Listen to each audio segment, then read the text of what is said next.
I'm allergic to air conditioning. Ako hindi. Hindi ako allergy sa aircon. Nasanay, medyo sanay naman dyan. Kasi doon sa probinsya nakiki-aircon naman kami.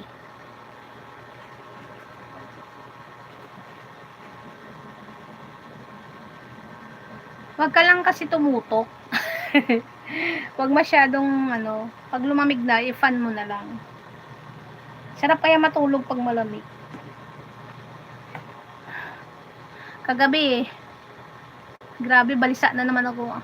Sobrang init talaga. Bala ko sana magpa solar sa bahay sana.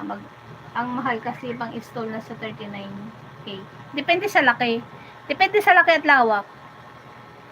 Ikaw makatipid ka naman, sis Pinay. How much your bills a month? Imagine mo magkano ang bill mo sa isang buwan. O yung 95K na yan. O, sa isang taon, di ka na magbabayad ng kuryente mo. Oo, depende sa wattage. Depende sa watts. Yun na lang yung makatipid ka ng kalahati. Huwag mo muna isipin yung installment ng kasi mababawi mo naman yan kung hindi ka na nagma-monthly ng kuryente mo ng ganong kalaki. Yung ima-monthly mo ng by month, kunwari, sabi mo nga 9K ka, o 9K per month, 9K. 10 buwan lang yung 90 mo, 10 months. O pag naka-install ka na sa 10 months mo, makatipid ka na, makabawi ka na sunod na makakabawi ka na sunod na year. Kunti na lang babayaran mo ng kuryente mo.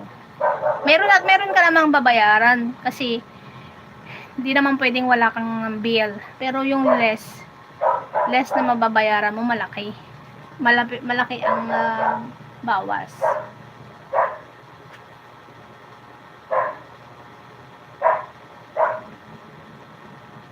O diba, malaki na kung iisipin mo kung 9K ngayon. Ako nga nabigla ako sa 2K kasi hindi ko talaga nare-reach yan. Hindi ko nare-reach yung 19 na yan. Almost 2K na nga 1988. 1988. 19 ba something? Hindi ko talaga na-reach yan kasi kung sa rep naman di naman siyang ganyan kasi nasubukan ko naman na yung rep namin na ganun talaga nagtataka kasi ako bakit nag 127 kilowatt ako.